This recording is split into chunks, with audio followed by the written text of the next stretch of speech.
According to the Steam store, this game is a prequel, and is the fourth in the Momodora series, even though I can only find the third game on Steam. Huh. Right, Momodora Reverie Under the Moonlight, a side-scrolling platformer laced with Dark Souls-esque combat difficulty, item use, and gorgeous animated graphics. And on goes the cliche hat as I mentioned that this game is Metroidvania in its approach. Let's start with the story. A mysterious curse takes hold of a once noble queen, and the corrupting evil spreads from her city to the surrounding towns. This spurs Keiho, a priestess from the village of Loon, to travel to the queen and ask for help, not knowing the true nature of this evil corruption. It's something of a simplistic plot, we've seen this all before, but many main players and even bosses in the game are female, so that's a quality, I guess. Just thought I'd mention that, considering Steam has a female protagonist tag.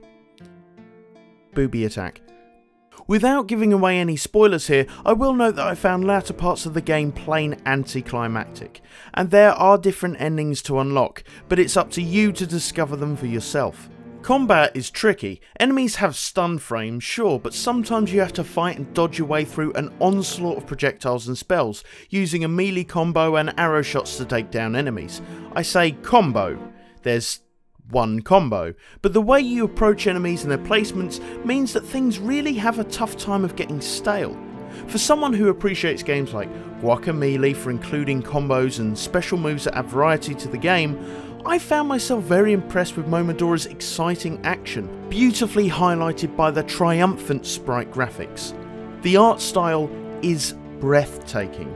I've always been a fan of new age 2D games with sprite-based art styles, such as Luxslinger or Terraria, but Momodora is in a league of its own. Everything carries a very anime air to it. It's cute and it's fluid, and matches well with the bright and shiny sound effects. Even though some portions of the game are dark and dreary, the art style still lends itself very well to these portions of the map. Even the promotional art is attractive, bringing my attention to the game in the first place. It's easy to say that simply looking at Momodora is one of its main selling points. It's a pretty game all around. I'd like to highlight some negative points I have with the game, and considering the soundtrack is purchasable as DLC, I must admit that the music, although fitting to the central theme of the story, is all around quite forgettable. Now, I don't want to accuse the soundtrack of being bland, I'm not saying that, but it doesn't hold a candle to the titans of indie soundtracks such as Bastion or Undertale. Again, this isn't a significant issue with the game itself, the music does what it sets out to do, but I'm hesitant to recommend the soundtrack as a separate purchase. Being a Metroidvania game, Momodora shares some grievances with that whole gaming style that I'm inclined to share. Respawning enemies fuck me off in a way I cannot begin to describe. And this isn't unique with Momodora, but clearing a room and then popping back in to see all the enemies you just battered return to their stations like loyalty to the cause supersedes death itself, it ultimately makes me feel as if my efforts are worthless. As enjoyable as the combat is, respawning foes makes things seem inconsequential. With that being said, enemies do face a certain way, meaning if you're backtracking or returning to areas, enemies will have their back to you, allowing you to attack first and finish them quickly. Nice touch. Furthermore, I'm not a massive fan of the item system. It's unlike a Metroid game where you accrue item upgrades over time and just keep them.